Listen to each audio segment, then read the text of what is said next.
bagus, bukan sekadar itu, lagi bagus daripada apa yang Nabi ajar. Sebab tu orang-orang bid'ah biasa berkata, Nabi tak buat, tapi kita boleh buat. Nabi tak buat sebab sibuk dengan urusan itu, urusan ini. Kita ni banyak masa lapang, tak apalah, kita duduklah malam Jumaat ni buat sekian-sekian, tak payah pergi jihad. Kononnya lah. Okey, jadi beza, kedua-duanya adalah perkara yang mungkar. Tetapi bid'ah ni adalah kemungkaran yang lagi besar daripada maksiat. Sebab orang yang buat maksiat macam mana sekalipun, dia tahu benda tu salah. Orang yang buat bid'ah sikit atau banyak sekalipun, dia anggap benda tu betul, baik, dan lagi baik daripada apa yang diajar oleh Nabi SAW. Kemudiannya, maksiat tidak mencemari ketulinan agama. Tanya orang yang non-Muslim pun dia tahu Muslim shouldn't drink. Tanya yang non-Muslim sekalipun, Muslim shouldn't be buying 4-digit Magnum apa semua tu. Tapi kalau yang bab-bab bid'ah ni, orang akan anggap ianya sebahagian daripada agama. Sampai lambat laun, itu dianggap sebahagian daripada agama. Kita yang pergi tegur, kita pula kata, kamu ni tak faham agama ke? Okay. Benda yang salah dianggap benar, benda yang benar dianggap salah. Sebab tu Imam Al-Barbahari rahimahullah pernah menyebut, bid'ah ni sekecil-kecil mana sekalipun kena terus dibasmikan. Kalau tidak, dia akan membesar sampai menjadi darah daging masyarakat itu. Darah daging umat itu sampai dianggap sebahagian daripada sunnah. Padahal ianya adalah bid'ah. Cuba tegur mana-mana masyarakat kita bahawa majlis baca Yasin tahlil tu malam Jumaat tu adalah bid'ah. Dia marah. Apa sal pula gitu gini? Kita ni baca Yasin, kita ni berzikir pada Allah, kita ni nak memberi pahala pada arwah-arwah mak bapak yang kita sayangi. Okey. Alah-alah masuk situ kan. Apa salahnya baca Yasin malam Jumaat ni dengan tahlil apa semua tu? Dengan air-air je sekali. Yang muslimat nak try ya. Okey, baca Yasin tak salah. Mengkhususkan malam Jumaat baca Yasin itu salah. Sebenarnya dalam sunnah Nabi, malam Jumaat atau pagi Jumaat yang kita baca ialah surah Kahfi. Mazhab Syafi'i sebagaimana disebut oleh sendiri oleh Imam Syafi'i dalam kitab Al-Um ialah membaca surah Kahfi. Okey. Surah Kahfi itu panjang. Kena baca malam setengah, besok pagi baca setengah, tak habis-habis juga. So agaknya itulah orang kita baca surah Yasin. Surah Yasin termasuk daripada Al-Quran. Kita baca bagus, setiap huruf dapat pahala, dapat 10 pahala. Tapi mengkhususkan malam Jumaat membaca surah Yasin, seolah-olah dianjurkan membacanya pada malam Jumaat, di situ salahnya. Okey. Lepas tu kami nak berzikir, apa salahnya? La ilaha illallah, la ilaha illallah. Tidak ada Tuhan melainkan Allah. Afdalul zikir, la ilaha illallah. Mana salahnya tu? Zikir beramai-ramai. Okey, zikir ramai-ramai. Ada kaifiat-kaifiat tersendiri. Ada cara-caranya tersendiri. Ada gear. Cara kita panggil gear. Tahu gear kita? Kalau Gear 1, la ilaha illallah. Gear 2, la ilaha illallah, la ilaha illallah. Gear 3, la ilaha illallah, la ilaha illallah. Gear 4, gear 5, overdrive. Tak ada bunyi dah, kecayalah je. Illallah, illallah, illallah.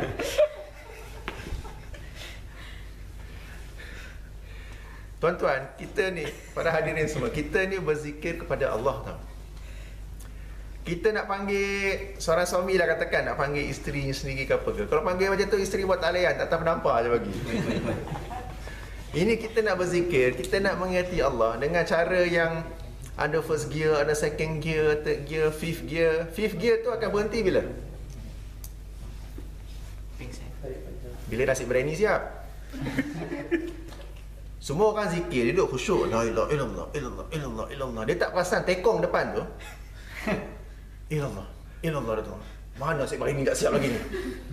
Dia last tu, dalca nasi biryani semua. Illallah, dia tepuk tangan. Okey, habis baca doa apa semua tu. Kita boleh mempermainkan ahli bid'ah sebab mereka mempermainkan syariat Allah. Sampai zikir kepada Allah menjadi begitu. Okey, memang afdalul zikir la ilaha illallah. Kita baca dengan penuh kekhusyukan, tidak ada Tuhan melainkan Allah. Sambil itu kita merenung diri sendiri. Kadang-kadang aku menjadikan pasukan bola aku sebagai Tuhan. Kadang-kadang aku menjadikan artis aku sebagai Tuhan. Kadang-kadang aku menjadikan pensyarah aku sebagai Tuhan. Aku takut pada dia, aku stres pada dia. Aku tak pernah takut pada Allah. Aku takut pada Ataupun asyik fikir tentang my assignment saja. Seorang-orang assignment itu Tuhan. Benda-benda gitu. Sebab kita ni tidak ada Tuhan melainkan Allah. Tapi kadang-kadang kita ada benda-benda lain yang kita jadi seumpama Tuhan selain Allah. Jadi bila kita sambil berzikir tu, kadang-kadang 10 kali dah cukup dah. Tapi kesannya, sampai kita sedar di mana salah kita. Okay, kemudian kita ni berzikir, kita ingat pada Allah. Kita dengan cara yang afdal, dengan cara yang penuh ketakutan. Seolah-olah kita, kalau kita jumpa dengan dekan ke ketua fakulti ke head of department pun kita pun macam takut-takut. Tapi dengan penuh harapan yang permintaan kita tu akan ditunaikan. Tapi dengan penuh takutan, kalau dia reject ke, dia tak nak jumpa ke apa ke. Tapi kenapa dengan Allah tidak begitu? Sama juga bila kita berdoa, sungguh biadab pada Allah. Amin. Amin. Amin. Amin. Asal doa aku tak makbul ya. Doa pada Allah macam tu. Kita katakan kita jumpa head of faculty ke apa ke, nak minta cuti seminggu, urusan keluarga ke apa ke, jumpa, cakap baik-baik. Sebelum jumpa tu pun kita susun ayat. Sir, I have a personal problem. How to say English not so good. Apa semua tu kan. Sungguh-sungguh susun ayat. Masuk slang English apa semua tu. Tapi bila dengan Allah, kita nak minta dengan cara, first of all tak faham pun muka Arab tu apa. Apa yang tekong tu baca tak tahu pun. Tu yang kadang tekong tu minta nak kahwin lagi pun, isteri kat belakang amin. Sebab tak faham pun. Jadi ini benda-benda ni yang menjadi bid'ah. Bid'ah tu bukan pada la ilaha illallah. Bid'ah tu bukannya pada berdoa kepada Allah, tapi bid'ah tu pada mengkhususkan malam Jumaat dan juga melakukannya dengan cara-cara yang salah, dengan cara-cara yang sangat biadab kepada Allah. Okey, benda ni kena kita bezakan. Sebab kadang-kadang bila kita tegur, orang akan jawab balik, apa salahnya kita baca Quran? Apa salahnya kita berzikir kepada Allah? Apa salahnya kita berdoa kepada Allah? Tak apa, lepas tu makan nasi minyak. Kita kata bukan salahnya tu, salahnya pada cara kita melakukannya tu. Okey, apa lagi yang salahnya tu? Menghantar pahala. Dalam bab ni kena ingat, kita kena menghalusinya dengan mendalam ya. Apa yang disepakati oleh para ulama ialah kita boleh mensedekahkan perkara-perkara dalam bentuk harta. Sebab ada contoh-contohnya daripada Nabi SAW. Katakan kita nak mensedekahkan duit, lalu kita niatkannya kepada ibu bapa kita, kita niatkannya kepada datuk kita ke nenek kita, perkara itu dibolehkan sebab adanya contoh Nabi SAW. Tapi mensedekahkan ibadah, perkara itu tidak dicontoh, lalu menjadi perbincangan di kalangan ulama. Mensedekahkan kita punya pahala membaca Al-Quran, sama ada boleh atau tidak boleh. Kalau nak bersedekah, ibadah mal dipanggil, harta benda yang tu boleh. Tapi ibadah badaniyah, benda yang kita beramal tu sendiri, baca Quran, umrahnya, puasanya, itu yang sebenarnya diperselisihkan. Di kalangan ulama ada yang berkata sampai pahalanya, bermanfaat pada orang tu. Sebahagiannya berkata tidak sampai. Sebab tidak ada contohnya daripada Nabi SAW. Bila tidak ada contohnya, barang siapa yang melakukan satu perkara dalam urusan kami yang tidak ada contohnya, maka ianya tertolak. Sebahagian lagi kata sampai dianalogikan, kadang kita boleh berdoa, kita boleh sembahyang jenazah, apa semua tu. Okey, kalau kita nak berpegang pada pandangan ulama yang berkata sampainya pahala itu, bermanfaatnya pahala itu, tak mengapa, sebab ini khilaf yang muktabar. Akan tapi bezakan, para ulama tersebut tidak pernah berkata boleh buat majlis menghantar pahala. That was a complete different thing. Yang mereka kata boleh, maknanya kita duduk, katakan baca Quran, surah Kahfi itu, dah habis tu, ya Allah ya Tuhanku, jika ada kebaikan dalam bacaan aku ini, aku ingin sedekahkan kepada guru aku zaman sekolah dulu, yang baru meninggal baru-baru ini. Itu boleh. Tapi membuat majlis apa-apa semua tu, membaca ramai-ramai yang niat datang tu pun kerana nasi, kerana air apa semua tu, jadi sudah lain. Itu tu yang salahnya tu. Okay, jadi sebahagian ulama, saya ulangi, ada yang berkata boleh menghadiahkan pahala, tapi mereka tidak berkata boleh buat majlis menghadiahkan pahala itu. Jadi ada beza di situ. Imam Syafi'i bagi kita? Imam Syafi'i kata tak? Kita bukan mazhab Syafi'i. Yang kata boleh sampai tu Ibn Taymiyah. Wahabi. Orang dia tuduh Wahabi, Ibn Taymiyah. Dia antara yang berpandangan boleh menghadiahkan pahala dan pahala tu sampai ataupun bermanfaat. Orang pula tuduh dia Wahabi. Jadi yang kata boleh, yang kata tak ada tu Imam Syafi'i. Imam Syafi'i pula, kita ni mazhab Syafi'i kononnya. Okey. So boleh ya bezakan di situ. A very thin line to differentiate it. Adakah kita ikut ulama, kita tidak ikut sunnah? Okey. Ulama tu macam-macam jenis ada. Sunnah tu satu saja. Ulama sunnah, dia ajar sunnah. Ulama yang lain, dia ajar macam-macam yang lain. Kadang dia campur sunnah, kadang tidak sunnah. So ulama tu satu yang general. Sunnah tu satu, bida'ah tu macam-macam. Bida'ah tu tak ada limitnya. Ulama yang sunnah, dia mengajar sunnah. Ulama yang sunnah tu banyak hadis-hadis Nabi yang dia bacanya tu. Dan dia memberi tafsiran yang sama sebagaimana yang Nabi ajar, sebagaimana yang dia faham di zaman salafus salih. Ulama yang lain tu macam-macam tafsiran sendiri, macam-macam petua sendiri, macam yang saya sebut di mukadimah tadi tu kan. Sehingga agama ni menjadi tiup-tiup sahaja, menjadi petua-petua sahaja. Okey. So ulama, jadi bila kita nak pilih ulama tu, kita kena pilih yang betul-betul mengajar sunnah Nabi sallallahu alaihi wasallam. Dengar betul-betul. Kenapa tolak bid'ah secara keras? Tidak beradab. Okey. Orang yang cinta agama ni, dia akan tolak bid'ah. Lagi tinggi cintanya kepada agama, lagi tinggi, lagi sungguh-sungguh dia menolak bid'ah. Sebab bila dia cinta agamanya tu, dia cinta agamanya as it is, yang original. Dan dia akan marah bila orang itu menukar-nukar agama tersebut. Jadi dia ni ada masuk dalam bab cemburu juga. Cemburu tu ialah bila seseorang itu, apa yang memiliki kepentingan baginya, apa yang dia sayang itu disaingi, dinodai, diganggu ke apa ke. Kalau kita sayang isteri kita, ada lelaki lain main approach, kita akan jadi cemburu. Sebab isteri tu kita sayang, ada lelaki lain nak main kacau. Lelaki yang tidak cemburu pada isteri disebut sebagai dayus. Okey. Suami diperintah untuk cemburu kepada isteri. Isteri tak diperintah sebab isteri memang cemburu.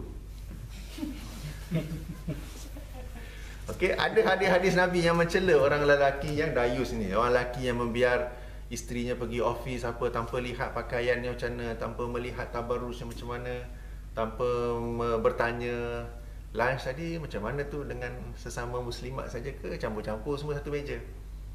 Kamu duduk di office tu, meja sebelah tu siapa? Kamu duduk berurusan dengan siapa? Ini termasuk perintah agama. Bukan lelaki yang jadi kontrol. Apa semua tu? Lelaki diperintahkan untuk cemburu kepada isterinya, menjaga isterinya tu. Kalau isterinya bekerja di luar. Okay, apa-apa urusan isteri di luar, lelaki sebagai suami diperintahkan untuk memberi perhatian. Okay? Jadi cemburu ni benda yang kita sayang, lalu ada saing, ada persaingan, ada gangguan ke apa ke. Kalau orang tu benar cintanya kepada agama, benar cintanya pada sunnah, dia akan marah pada bid'ah. Lagi tinggi cintanya kepada agama, lagi tinggi kemarahannya kepada bid'ah.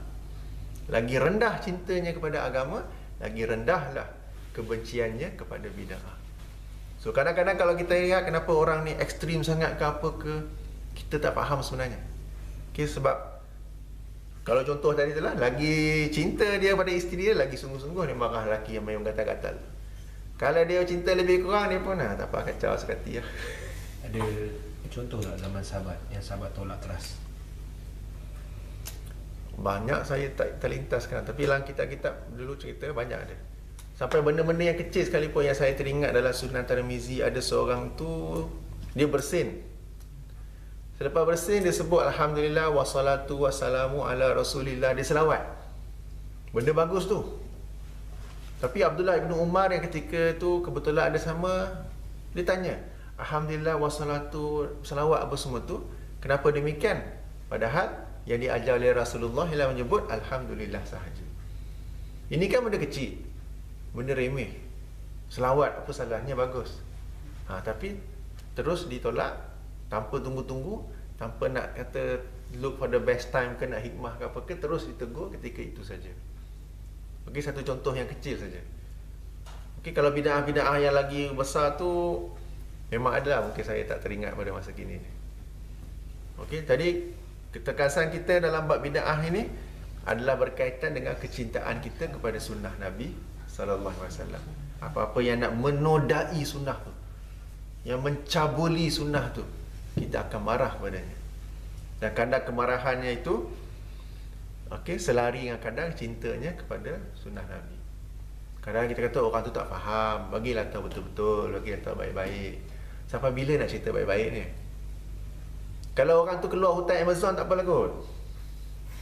Dia keluar gua orang asli ke apa tak apalah kot. Bab ni semua orang dah faham dah. Cakap macam dia lembut pun tak faham juga. Dan kadang-kadang manusia ni kena laser sikit baru dia masuk dalam. Cakap baik-baik bukan masuk kanan keluar kiri, tak masuk dia bounce keluar. Okey, kita bertegas tu tak apa sebab demi membela agama. Tapi niat dalam bertegas tu kena betul lah. Jangan pula berniat bertegas nak tunjuk sebab kedudukan kita ke kealiman kita ke apa ke. Tapi kerana cintanya kita kepada sunnah Nabi sallallahu alaihi wasallam. Kalau kita lihatnya sunnah Nabi sallallahu alaihi wasallam apabila berhadapan dengan benda-benda yang salah, baginda tidak tangguh-tangguh untuk menegurnya. Terus tegur. Dan kadang-kadang kita baca tu macam tegas jugalah. Macam dalam Musnad Ahmad datangnya 9 orang untuk berbai'ah kepada Rasulullah sallallahu alaihi wasallam. Rasulullah nak kata terima bai'ah 8 yang seorang tu Rasulullah tak mau. Kenapa? Sebab dalam dirinya tu ada tangkal. Kena buang baru boleh. Tak ada nak cerita baik-baik apa ke. No, don't want to accept. Terus begitu. Okey. Umur berapa? Tahap pendidikan yang macam mana? Tahap ilmu agama macam mana baru sesuai untuk mendalami ilmu hadis. Mohon penjelasan daripada Kapten. Sekarang ni dah okey lah dah ni. Dah bersesuaian sangat dah tu kiranya. Jadi kita belajar ilmu hadis ni selari dengan ilmu-ilmu yang lainnya tu. Sebab sekarang katakanlah dulu sekolah belajar matematik kan. Sekarang dalam bidang sendiri engineering ke apa ke mungkin ada matematik lagi tapi lagi mendalam. Jadi dulu zaman sekolah ada kat belajar hadis-hadis kadar hafal saja. Sekarang kita belajar lagi hadis tentang sanadnya, tentang kedudukannya ke apa ke. Okay, kadang-kadang nak mentakhrij hadis tu tak perlu sebab ulama-ulama hadis telah melakukannya. Kita hanya perlu meluaskan ilmu kita dalam bidang hadis. Okay, sebab kadang-kadang kita jumlah hadis yang kita tahu sangat terbatas. Sama juga jumlah ayat-ayat Quran yang kita tahu sangat terbatas. Kita selalu baca Quran, tapi kita tidak mentadaburnya, tidak menelaah ayat-ayatnya, tidak menghafalnya. Sampai-sampai kalau rakan non-Muslim kita tanya, why Muslim ladies must cover their head? Can you show me in the Quran? Kita tak tahu nak tunjuk di mana. Benda yang sangat basic tu. Kadang-kadang orang tanya, you know, orang-orang sunnah ni kenapa tak nak pay attention dalam parti-parti politik ni? Apa ayat Quran nak tunjuk, tak tahu yang mana. Okey, padahal ada dalam Quran. Quran satu buku je. Kita punya bidang law tu buku lagi banyak. Cuma boleh tahu volume 4 paragraf tu. Kalau law tu kan, paragraf ni, clause ni, apa pun semua tu, revision 3 apa semua tu boleh tahu. Quran yang satu tak ada revision tak tahu. Sahih Bukhari yang tak ada revision tak tahu. Sama-sama tu je, mungkin nombor tu salah, nombor tu berlainan ikut penomboran tu kan. Tapi dalam bab kitabun nikah, dalam bab kitabun jihad adalah tu tak tahu langsung pun. So kita improve sama-sama selari. Kita berjaya dunia dan akhirat.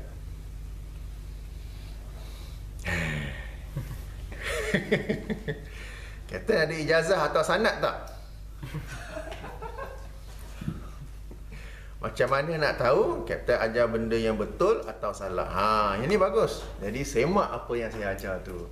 Macam tadi saya kupas hadis nombor 28 daripada hadis 40 Imam Nawawi kan. Jadi ada banyak kitab-kitab yang telah mensyarahkannya oleh para ulama yang berijazah dan bersanad. Cuba tengok dalam tu ada ke tidak. Ada jumpa. Dan kadang-kadang bila semak tu, semaklah 20-30 kitab. Jangan baca 2 kitab kata tak ada pun dalam tu. Sebab kadang-kadang dalam buku-buku yang saya tulis, artikel, especially artikel untuk majalah. Artikel majalah dia tak nak footnote, reference panjang-panjang semua tu. Sebab space is limited apa. Jadi saya mengkaji apa semua tu, tapi saya tak adalah nak tulis Ibnu Taimiyah berkata dalam kitab ni apa semua tu, saya tulis di situ. Orang pula komen, tengok bagi pandangan sendiri-sendiri, tak nak bagi pandangan ulama. Padahal kalau dia mengkaji, dia akan menemuinya. Dan kena kaji banyak kitab lah sebenarnya. Okay, jangan kaji 1-2 je, tak ada pun pandangan tu. Tak ada pun pandangan yang berkata Khulafa' Rashidun tu lebih berempat. Tak ada pun pandangan berkata Muawiyah tu bagus. Dia ni sebenarnya berkata kata-kata Ibn Taymiyah. Dia ni sebenarnya berkata kata-kata Imam Syafi'i tu. Itu tadi Imam Al-Barbahari tu. Al-Barbahari. Tanya banyak orang tak pernah dengar pun. Benda? Bari-bari. Bari-bari ke apa ke? Barbarian. Kita di Malaysia mazhab Syafi'i kan? Tanya ustaz-ustaz, Imam Syafi'i kata malam Jumaat atau pagi Jumaat baca apa? Satu contoh satu. Okey. Tanya Imam Nawawi.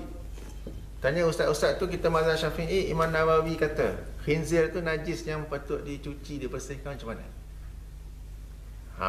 Okey. Jadi bagus soalan ni sebenarnya, maknanya kita menganalisa. Jadi apa yang saya baca ni, take note, balik, semak balik apa gitu. Okey? Apa yang hadis-hadis saya bacakan tadi betul ke tidak?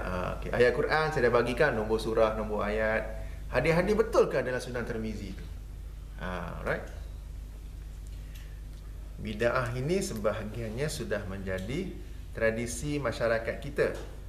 Bagaimana kita hendak menolaknya tanpa menyinggung perasaan semua orang. Skill. Okay, boleh jadi negotiation skill, boleh jadi dakwah skill. Dah sampaikanlah. Mungkin orang-orang, kita kata generasi yang umur sudah lanjut, sudah biasa, sudah menjadi darah daging, susah nak tukar ke. Tapi kita ni boleh berubah.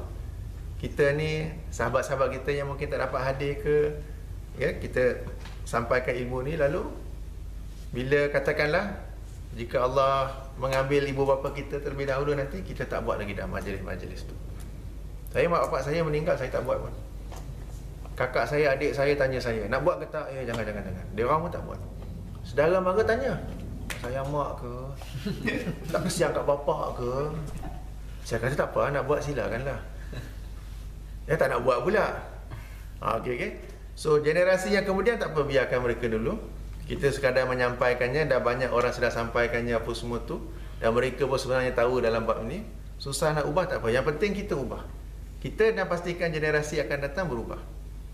Okay? Generasi sekarang ni, mak bapak kita nak kahwin macam-macam syarat. Sebagai contohnya lah, lari sikit, minta mas kahwin mahal-mahal, dulang banyak-banyak, nak buat tu, buat ni, padahal kahwin tadi sangat senang. Jangan kita pula nanti dah kahwin, later dah ada anak, anak-anak kita pula kita buat syarat yang sama.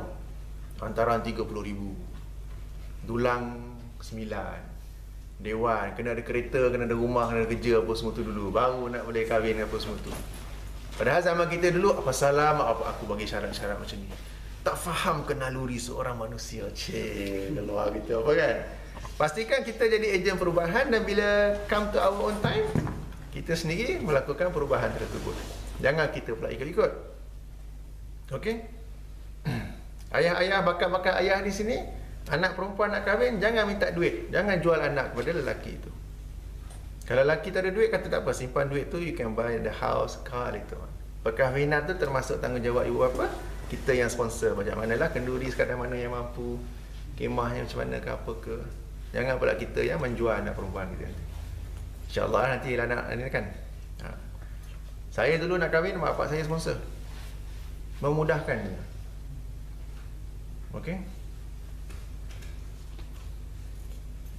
Okeylah, inilah sudah jadi tradisi masyarakat. So nak ubah tu memang memang susah ke apa? Pastikan kita yang menjadi ejen perubahan. Tiada dalil baca Yasin malam Jumaat. Tak faham? Tiada. Okey. Soalannya, tiada dalil melarang baca Yasin malam Jumaat. Siapa yang tak faham tu? Ke macam mana soalan dia? Maksudnya macam tak ada dalil pun yang melarang benda-benda ni. So kenapa kita tak boleh buat? Tak ada dalil yang jelas menghalang. Oh, okey. Tak ada dalil yang menghalang kita baca Yasin malam Jumaat. Tak ada dalil yang menghalang kita zikir joget-joget. Tak ada dalil yang menghalang kita zikir sambil rap. Itu ada maksud. Okey. Okey. Bila kata-kata Nabi tak pernah melarang benda-benda begini, ada sebuah hadis riwayat Imam Bukhari yang sangat penting untuk kita menghafalnya, daripada Anas bin Malik radhiyallahu anhu, bahawa beberapa sahabat-sahabat ni pun dulu belajar juga beragama ni, datang menjumpai para isteri Nabi sallallahu alaihi wasallam dan bertanyakan cara-cara ibadah Nabi. Apabila mereka mendengarnya, mereka berkata, ibadah Nabi ni sangat sederhana, lebih kurangnya biasa-biasa saja. Lalu mereka berkata, ini Nabi yang telah diampunkan dosa-dosanya yang lepas dan akan datang. Kami ni orang biasa, so kita ni patut buat lebih lagi. So salah seorang dari mereka berazam untuk sentiasa berpuasa. Salah seorang dari orang berazam untuk tak mau kahwin. Salah seorang dari orang berazam untuk tak mau tidur malam. Maknanya nak ibadah saja, nak fokus ibadah saja. Lalu kebetulan Nabi SAW pun ada dalam rumah mendengar, baginda pun keluar memuji-muji Allah. Lalu bertanya, kenapakah kalian berkata sedemikian-sedemikian? Padahal aku juga berpuasa dan aku juga berbuka. Aku juga bernikah dan aku juga tidur dan aku juga bangun malam sembahyang. Barang siapa yang tidak menyukai sunnahku, maka dia bukan dari kalangan aku. Benda-benda yang sahabat nak buat tu, nak puasa hari-hari, nak banyak sembahyang malam, termasuk benda-benda yang dianjurkan oleh agama. Okay, tak nak terjatuh pada fitnah wanita ke, nak menjadi lelaki saja ke apa ke. Dia salah faham betul-betul lah. Ada kan yang macam tu nak menjadi rahib ni.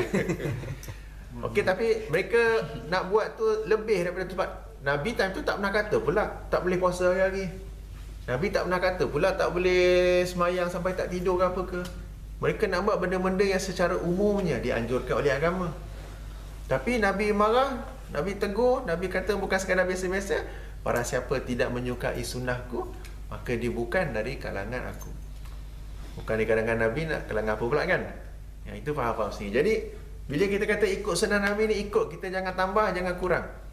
Kalau kita tak dapat nak buat sebagaimana yang Nabi buat kerana tak mampu, yang itu tak mengapa. Jangan kita nak tambah-tambah pula ke, nak kurang-kurang ke apa ke, ataupun membuat alasan Nabi tak buat tapi Nabi tak kata jangan buat. Sebab bila kita kata sunnah tu, kita buat apa yang Nabi buat, sunnah lambat agama ni, kita buat apa yang Nabi tak buat. Maaf, kita buat apa yang Nabi buat, kita tak buat apa yang Nabi tak buat. Nabi SAW dalam sehari purata berzikir 70 kali istighfar. Dan sebahagian riwayat sebut 100.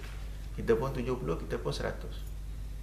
Tak payah nak buat sampai 1000. Memang Nabi tak larang buat 1000, tapi sunnah Nabi itu sendiri antara 70 hingga 100. Demikian itu ciri ahli sunnah.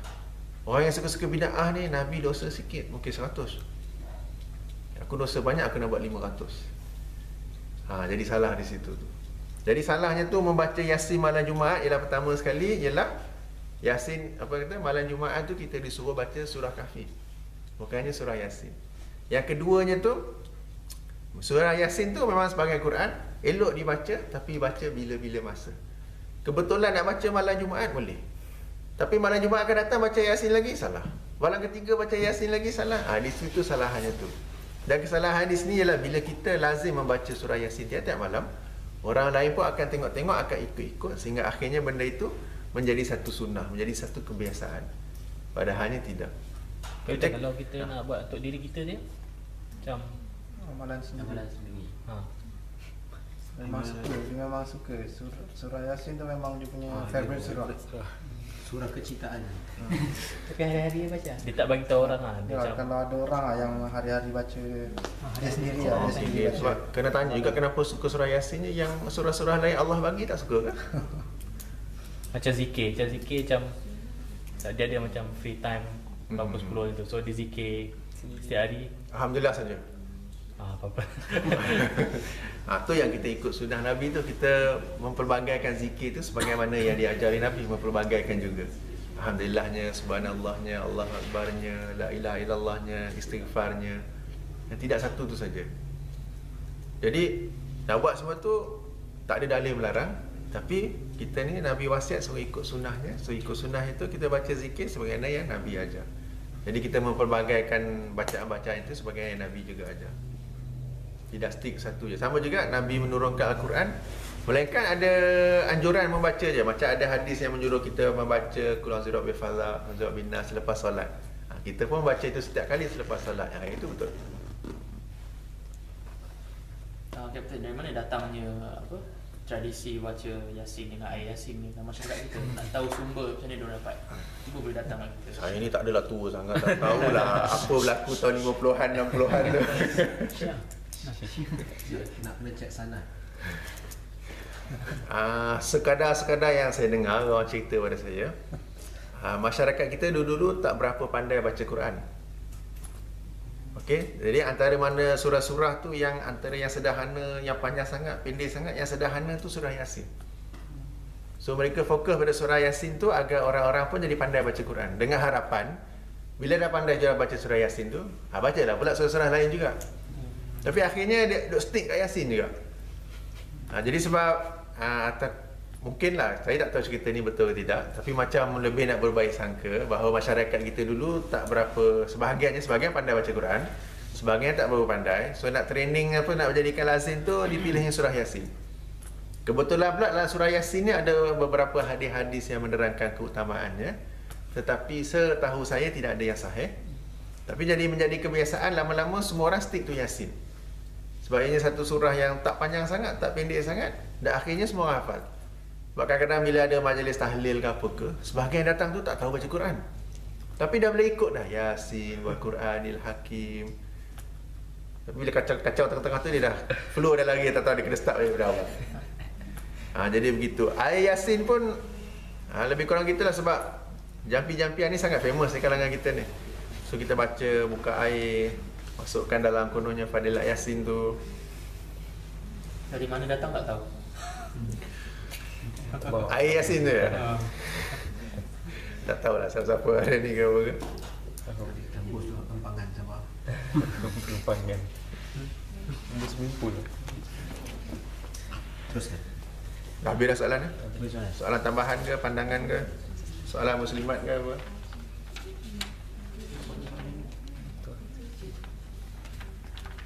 Captain, apa respon yang betul kita buat kalau kita di-invite untuk ke majlis bid'ah yang dia tak tahu apa yang benda tu bid'ah? Apa respon kita? Adakah kita perlu tolak dengan keras ke? Jawab je lah, saya tak dapat hadir. Saya tak faham ni. Kalau ditanya kenapa, katalah majlis itu tidak selari dengan sunnah. Dia bahasa yang lembut sikit daripada kata nak kata bid'ah. Saya senang, saya buat cerita saya pergi flight.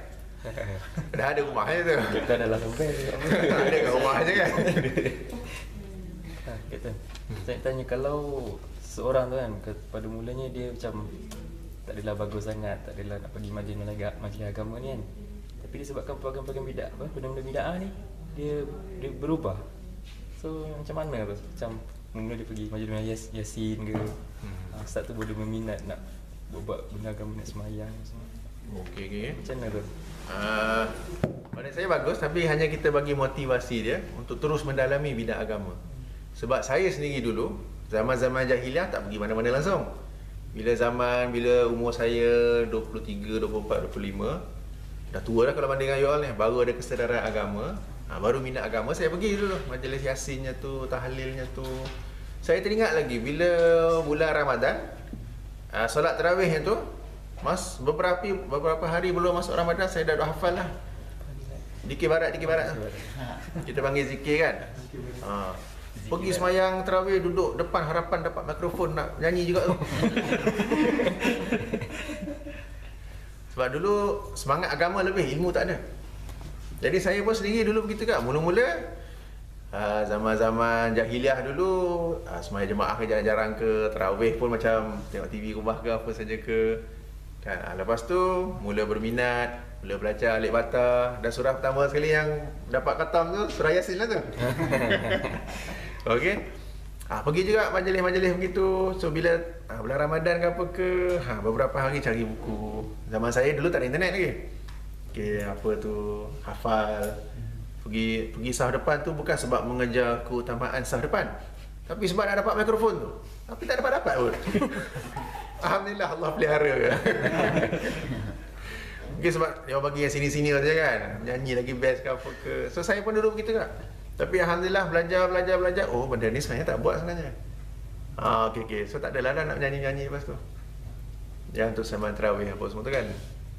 Dan sebagainya. Dulu pun pergi juga majlis tahlil apa semua tu. Dan sejujurnya saya berkata 70% of my niat is the nasi minyak and the daging rendang, all those things lah. Tak, cuba buat majlis tahlil, bagi keropok dengan air sirap cair.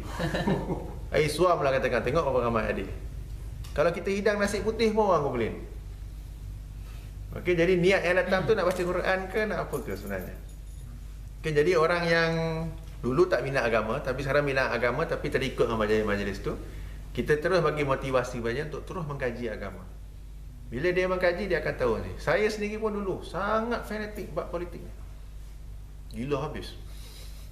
Dia belajar, alhamdulillah. We go above it, we don't follow it. Okay, dulu saya kira lambat kan kalau banding you all start awal-awal ni kan. Okay, bila saya 23-24 tu baru pergi belajar, join di Masjid Abu Bakar di Bangsa tu, join kelas orang tua. Alif Bata. Okay. Tapi atas dasar kesungguhan, dengan izin Allah, bantuan Allah apa semua tu, kita dapat menguasai agama insya-Allah. Okey, jadi teruskan semua tu, jangan ni. Dan kalau ada rakan-rakan lain, terus bagi motivasi apa semua tu untuk mendalami agama ni, kita amalkan berdasarkan ilmu. Bukan berdasarkan masyarakat, bukan berdasarkan selebritinya ustazah tu ke apa ke. Kalau orang cakap kan, ini benda baik. Benda ni benda baik. Tak salah ikut. Apa salahnya kan? Bidah kan terbagi kepada dua. Ni bidah hasanah. Okey. Masa dia tak nak keluar tak? Terus tak nak mengkaji, duduk situ tak? Dia rasa bagus kan benda tu. Benda ni baik. Baik. Bidah hasanah. Ustaz aku kata bidah hasanah. Okey. Kata Hafiz bukan ustaz. Okey. Alhamdulillah saya bukan ustaz. Sebab bila saya bukan ustaz, saya suka orang semua akan sentiasa membaca atau mendengar buku saya ke kuliah saya ke dalam mood menganalisa. Kalau saya jadi ustaz, semua orang macam belum datang lagi ya, yes sir. Betul. Jadi bila orang baca buku saya, pilot, saya nak baca dengan menganalisa. Jadi sentiasa menganalisa.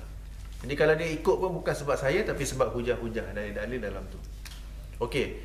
Apa salah ya benda ni, benda baik. Kita kata ibadah ni baik ke buruk, baik atau buruk bukan ikut penilaian kita, tapi penilaian Allah dan Rasulnya. Apa yang baik Allah dan Rasulnya telah syariatkan, apa yang buruk Allah dan Rasulnya telah pun menjauhkannya ataupun mendiamkannya. Tak payah buat sebenarnya. Okey, sebagaimana sabda Nabi SAW, apa saja yang dapat mendekatkan kamu kepada syurga, maka aku telah menerangkannya bagi kamu, dan apa saja yang dapat menjauhkan kamu dari neraka, maka aku telah pun melarangnya dari kamu. Maka seandainya berbuat sekian-sekian amalan ni salah sesuatu yang baik, Nabi sendiri sallallahu alaihi wasallam akan mengajarnya kepada kita, akan mencontohnya kepada kita. Isteri baginda yang sangat baginda sayang ni, Khadijah, pernah juga meninggal dunia dan baginda tidak perlu buat majlis-majlis begini untuk beliau. Demikian juga bila berhijrah ke Madinah, beberapa orang di situ masuk Islam apa ke Madinah, kita dia menghadapi demam panas ke apa ke, lalu meninggal dunia. Rasulullah pun sallallahu alaihi wasallam tidak membuat majlis-majlis ini untuk mereka. Kita mungkin kata sebahagian lain tu meninggal kerana jihad fisabilillah, makam dah utama, tak payah buat majlis-majlis ni. Tapi ada orang-orang Islam pada zaman Nabi yang meninggal juga atas dasar bukan di medan perang, dan Nabi pun tidak membuat amalan-amalan seperti ini. Apa salahnya bid'ah hasanah? Sebagai panggil bid'ah yang baik, sebagai lagi panggil bid'ah mahmudah, bid'ah yang terpuji. Salah seorang yang berkata ada yang bid'ah hasanah, bid'ah terpuji ni adalah Imam Syafi'i sendiri rahimahullah. Akan tetapi walau bagaimanapun, namun begitu, bid'ah mahmudah, bid'ah hasanah yang beliau masukkan ialah seperti membina sekolah agama, membina mahkamah untuk penghakiman, mahkamah syariah semua tu. Jadi tak payahlah bicara kes tu duduk bawa pokok kurma lagi. Maksudnya begitu. Bukannya suruh membuat zikir sendiri, bukannya suruh membuat amal-amal ibadah sendiri, tapi adanya sekolah-sekolah, adanya macam sistem penghakiman dan sebagainya tu. Itu sebenarnya yang disebut sebagai bid'ah hasanah. Jadi di kalangan ulama' kita dulu rahimahullah, ada yang menggunakan istilah bid'ah hasanah, bid'ah mahmudah, apa semua tu. Tapi itu mereka bukan merujuk pada ni, tapi merujuk pada perkara-perkara yang kita kata, yang saya sebut tadi tu. Macam dapat membina yang selari dengan tujuan Islam, ataupun yang dapat memelihara ketulinan Islam itu sendiri. Adanya perguruan pusat-pusat pengajian tinggi apa semua tu. Itu yang mereka masukkan sebagai bid'ah hasanah. Okey kan soalan tadi? Macam mana kalau kan Bilal dia ambil wuduk lebih katanya. Bilal pula bukan Bilal. Abu Hurairah. Dan lebih. Kalau jangan adakah itu salah satu dalil untuk kita buat bid'ah? Sebab Nabi tak pernah hajab dan Nabi tak pernah iktiraf pun. Tak ada kenyataan Nabi iktiraf dia punya perbuatan dan dia faham. Kita tak apa lebih sikit. Okey, so ambil wuduk lebih sikit. Tadi kan tarik lebih. Okey, kita tahu. Sampai ke lutut. Jadi orang kita pun buat jadi sebagai Itu alat sebagai istidlal untuk dia kata apa salah kita lebih tengok sahabat buat. Nabi tak bagi takrir punya ni. Bukan Abu Hurairah buat zaman Nabi kata. Dia buat zaman Nabi. Sebab kalau zaman Nabi apa-apa yang sahabat buat ekstra, Nabi diam saja maknanya dah iktiraf lah tu. Tapi ini hanya yang betul berlaku pada zaman sahabat yang Nabi sendiri hadir untuk berkata yes or no. Kalau Nabi apa nak kata, ada sahabat buat amalan lain, Nabi sendiri hadir, sebahagian tu Nabi ingkar juga. Bukan semuanya Nabi setuju. Okey, jadi bila Nabi sendiri sekadar diam saja sudah cukup menjadi persetujuan takrirnya Nabi. Dan itu adalah satu apa nak kata sunnah yang dibolehkan, bukan lagi menjadi satu bid'ah. Yang Umar kata dia Umar cakap masa zaman Nabi dah wafat, yang Umar kata sebaik-baik bid'ah. Yang pasal kes solat tarawih tu. Okey. Sahih Bukhari juga bahawa pada zaman Umar Al-Khattab radhiyallahu anhu, di malam Ramadan umat Islam bersemayang solat tarawih itu, qiyam Ramadan. Zaman dulu panggil qiyam Ramadan, tak panggil solat tarawih. Okey, menghidupkan malam Ramadan dengan amal ibadah. Tapi mereka bersolat tu macam berasing-asingan ataupun berjemaah yang berkelompok-kelompok. Lalu Umar berkata alangkah baiknya mereka ni dihimpunkan semua satu jemaah, satu imam. Lalu dilakukannya dan diimamkan oleh Ubay bin Ka'ab. Bila Umar lihat tu, Umar sendiri kata ini adalah satu sebaik-baik bid'ah, nikmatul bid'ah.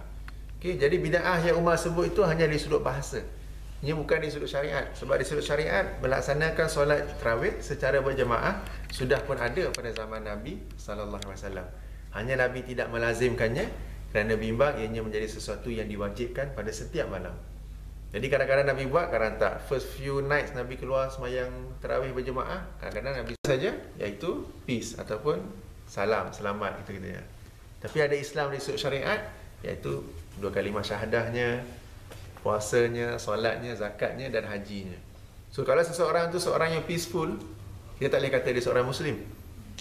Dari sudut bahasa mungkin juga, tapi dari sudut syariatnya belum lagi tu.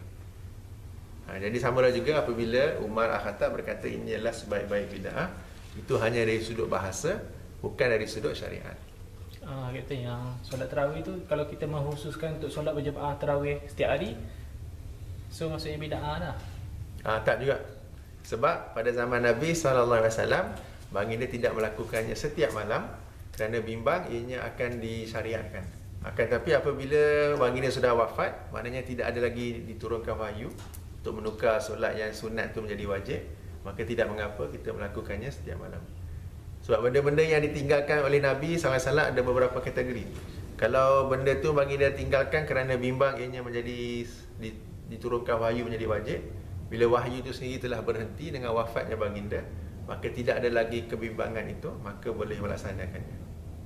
So Nabi bimbang sebab takut jadi syariat. Takut. Tapi macam orang sekarang ingat itu dah syariat. So tak boleh macam tu. Tak boleh lagi tu. Sebab orang kita sekarang memang betul ada yang faham solat tarawih tu mesti berjemaah saja. Tak boleh buat seorang-seorang. Sampai-sampai kalau dia balik office dan letih sangat ke apa ke, dia bergegas juga pergi masjid semayang lah sana letih. Padahal boleh saja nak berehat apa, kemudian nak semayang tarawih seorang-seorang di rumah pukul 10 11 malam ke selepas isyak boleh saja. Tak semestinya secara berjemaah. Bilangan rakaat macam mana? Ada yang kata 20, ada yang kata 8. Okey. Sebab Nabi SAW melaksanakannya 8. Okey, diriwayatkan bahawa Umar melaksanakannya sebanyak 20. Saya itu. Diriwayatkan, maknanya ada perbincangan di situ. Okey. Dan pada zaman salafus soleh, pada zaman tu ada yang berbeza-beza rakaatnya. Maka di sini bila ada perbezaannya tu, kita meraihkannya. Jadi bila orang tu melaksanakan rakaat yang berbeza-beza, kita tidak panggilnya satu bid'ah. Bid'ah tu kita kena pastikan yang confirm bid'ah. Kalau benda tu memang ada khilaf daripada masalah lagi, macam bilangan rakaat solat tarawih tu sendiri, yang itu kita boleh berlapang dada dalam bab tu. Kita tidak panggil orang yang buat 20 tu bid'ah ke, 8 bid'ah ke, 36 bid'ah ke. Tapi yang menyanyi-nyanyi antara tu, yang tu seperti yang saya sebut tadi tu lah. Yang itu tu berbeza. Sebab zaman salaf tak ada Saya pergi di negara-negara lain pun tak ada. Malaysia saja tu special. Kenapa bila kita cakap pasal sunnah kita perlu bantai sekali bid'ah? Kenapa kita tak cakap sunnah je? Kita tak payah kritik yang bid'ah ni, kita ajar sunnah je. Dia macam Nanti orang tak suka. Bid'ah ni takut. Oh, bahaya. sebab kalau kita bincang sunnah saja tanpa bid'ah, macam naik kapal terbang sayap sebelah. Takkan terbang ni. Kalau terbang pun dia jatuh, something wrong somewhere. So sunnah tidak akan lengkap, perbincangan tentang sunnah tidak akan lengkap melainkan kita bincang tentang bid'ah juga. Kita bincang tentang apakah perkara-perkara sunnah itu, dan kita juga bincang musuh-musuh sunnah itu sendiri, iaitu bid'ah. Okay, bid'ah dan sunnah tu dia hand in hand. Sebagaimana burung ada dua kepak, sebagaimana kapal terbang ada dua sayap kat depan tu. Kalau satu sayap tu panjang, satu sayap tu setengah tu pun dia terbang tak betul. Kalau burung pun ada dua kepak, dua sayap itu, satu okey, satu cedera, tak okey juga. Dia terbang tak betul juga. Sama juga, sunnah dengan bid'ah tu must be hand in hand. Orang yang nak faham sunnah, dia kena kaji bid'ah. Kaji bid'ah supaya dia tahu apa bid'ah. Kaji bid'ah supaya dia pun tak terburu-buru menghukum satu perkara itu sebagai bid'ah. Okay. Sebagai contoh, saya pernah semayang, bila sami Allahu liman hamidah, Rabbana lakal hamd, saya letak tangan di sini. Ada seorang pakcik tu bagus, dia tegur saya suka dia tegur. Dia kata, kenapa kamu letak tangan di sini? Padahal letak tangan di sebelah. Letak tangan di sini adalah satu bid'ah. Wah, ya. Okey, padahal kalau kita mengkaji hadis-hadis Nabi sallallahu alaihi wasallam dalam bab sifat solat ni sendiri, tidak ada hadis yang menerangkan secara spesifik bila iktidal tu sami Allah wa hamidah, Rabbana lakal hamd tu tangan letak tepi ke sini. Lalu ada yang kata letak tepi selari dengan position berdiri. Ada yang kata tangan itu pada position yang terdekat sebelum itu, iaitu ketika sedang kita berdiri itu, iaitu di sini. Jadi kedua-dua pendapat pun boleh. Kedua-dua position pun boleh. Tapi disebabkan kalau kita hanya tahu satu position saja, kita lihat orang buat lain, kita akan kata bid'ah. Itu contohnya tu. 10 dah. Kapten, apa bid'ah dari segi bahasa tu samalah kiranya macam Al-Quran tu dibukukan yang mushaf tu kan. Samalah kiranya kan. Dari sudut bahasa lah tu macam sesuatu yang baru, tapi bukanlah bid'ah yang dilarang dalam syariat Islam tu. Sebab tujuan pembukuan Al-Quran itu ialah untuk, barang kata, demi kebaikan tu sendiri, memelihara Al-Quran supaya orang dapat membaca, disebarkan ke seluruh dunia Islam gitu. Okey, sudah pukul 10. Lagi matahari.